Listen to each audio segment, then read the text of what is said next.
Okay, typewriter day again. Today I've got a classic 12 and I love the color. It's the white and the brown together. It just looks so classy to me. Classic 12, classy. Surely there's another name, a descriptive name I could use. But anyway, I don't think I've done a typing demo for this typewriter yet. If I have, it's been a very long time. So I thought it would be really fun and groovy this is probably a 70s, to get on and let's take a look at this classic 12. Are you ready? All right, let's go. Okay, let's jump right in. This is the classic 12 by Smith Corona. I couldn't quite tell what year it was by the serial number. It could be closer to 1980.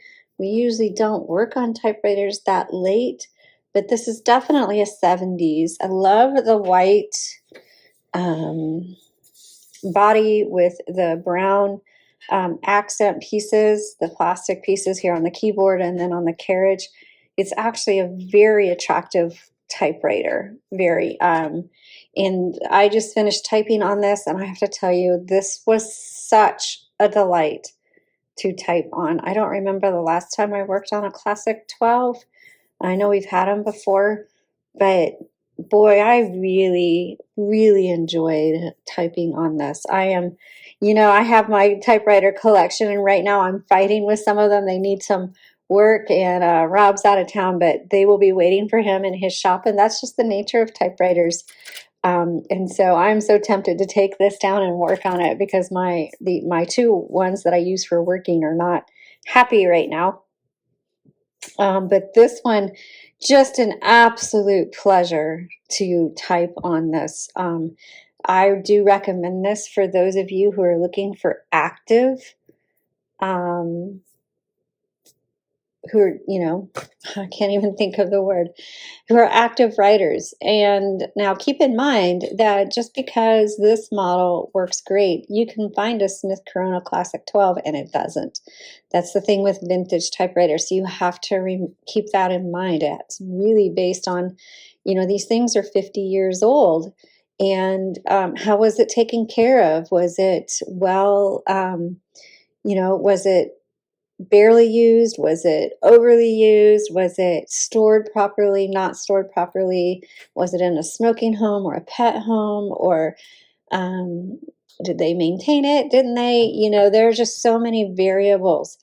But I am just saying, in general, this model and the how responsive the keys are was what I would say ideal. I mean, if you were to come to me and go, I am a writer, I write every day, I would probably hand this, and I want a manual, I would probably hand this one to you because it is such a joy. So let's go ahead and take a look at how this works. I'm going to go ahead and remove the paper. This is a 12-inch carriage.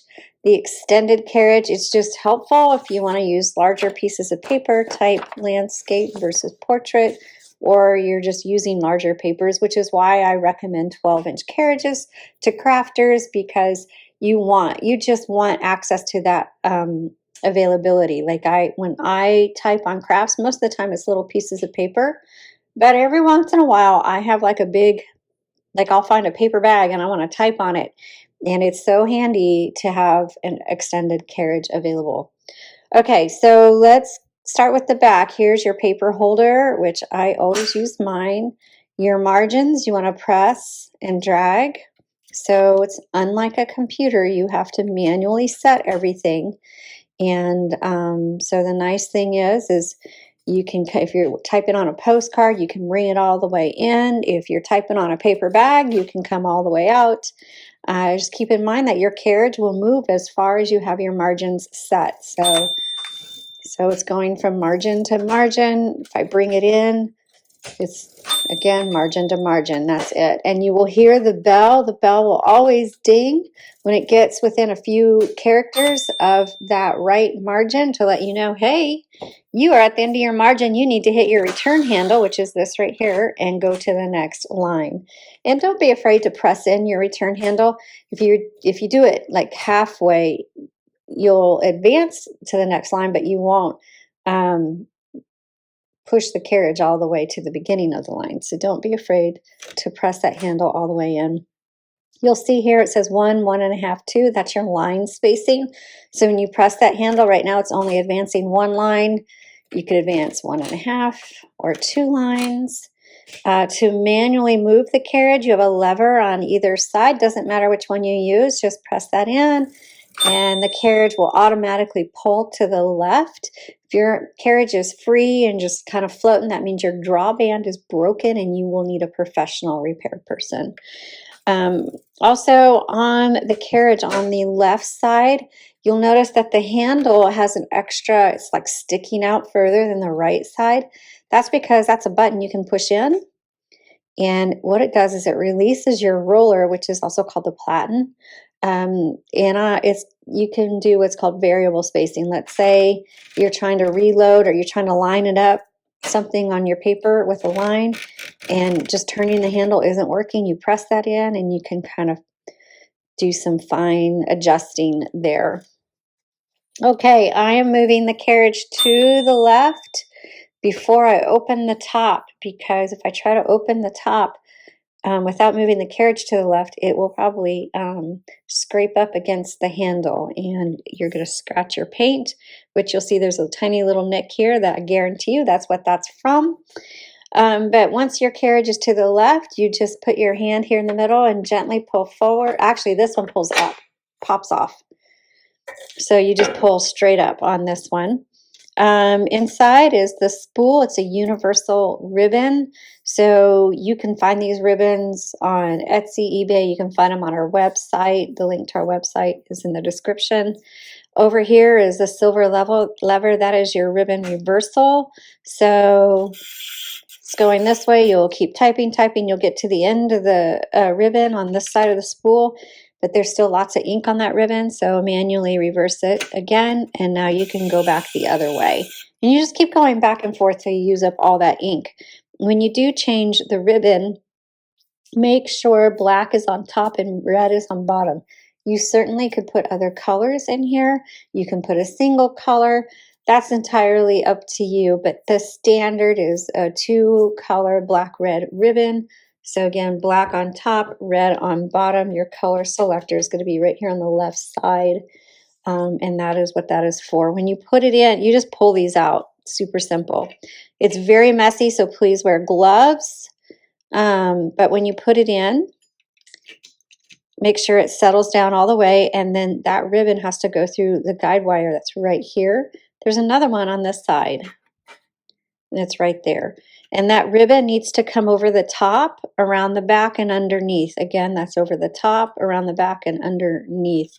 Now, as far as this middle area, I'm going to lift this up, and you can screenshot or save this video, but just kind of take a look of how that ribbon is threaded through to kind of help you get an idea of how you need to thread your ribbon. It's really hard to show people on video how to thread it because your hands get in the way. It's a 2-person job, and even then you can't really see because your hands are all up in the business here, and you just can't video it very well. But you're going to want to look for slits. Each typewriter is different. But typically, like on this one, the slits are on the top. I can feel with my fingernail there's a slit there. And so you'll want to take that ribbon and kind of jimmy it down in there. Sometimes the slits are on the side. Sometimes they're in the back, and you have to come from the back through the slit and then up and feed it. But whichever, you just kind of need to look and see where the slits are on your vibrator here, ribbon vibrator, and just get your ribbon so that it looks like this. Sorry, I can't be more detailed, but it is what it is. Okay, so let's put the cover back on. And oops, I've got it upside down.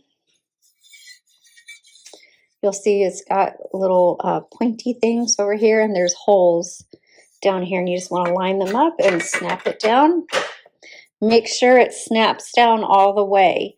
Because when you go to move your carriage, these handles are made to barely have any clearance over the cover. So if your cover is not snapped down all the way, your handle is going to scrape along the cover. Okay, so let's take a look at the keyboard. So I love these keys. They're not the prettiest keys. I prefer flat tombstone keys or the round glass ones. But this particular keys on the Classic 12, on this one anyway, are very responsive, meaning they feel very tight. There are some keys on typewriters will feel really loose, and I don't know how else to explain it, but these are super tight, meaning they have a hard hit on that paper, which, saying that, I would recommend probably using 2 or 3 sheets just so you don't damage the platen on that, because these hit very hard, which means you get a really good imprint, and also means they're very responsive. So when you type it, it's going and it's coming right back. And so that's what you want to feel, because that's the sign of something that you can get into a really good writing flow. Up here is your tab. So if you press that bar, it's going to advance to wherever you have a tab set. If you want to clear that tab, just hit clear. And it cleared it. If you have, some people will get typewriters and there's literally a tab set on every space. Don't I understand why. I remember as a kid setting tabs on every single space. If that's you, there is an easy way to clear all the tabs. You just hold this button down, release your carriage, go all the way to the end and back. That will clear all of your tabs. And then to set it, place your carriage wherever you want and then hit set, and you are good to go. Okay. LMH over here on the left side just has to do with how hard your typing bars are going to strike your paper. I don't see a difference, but you can mess around with that. And the purpose of that is we each type with different pressure. So like my husband has a very heavy hand. I have a very light hand. And so we would want different settings, is the idea behind that. Okay, you have a half a space, regular space, power space on that. The half a space you will probably never use. Now there is tips and tricks that you can do with a half space, and back then the secretaries really knew how to use that. I do not, and so I never use a half space. To load your paper, you just put your paper, set your margins where you want it, and you can set it afterwards if you want. But you just set your paper right here behind this metal bar. All you have to do is set it there, turn the handle, it'll pull it right through.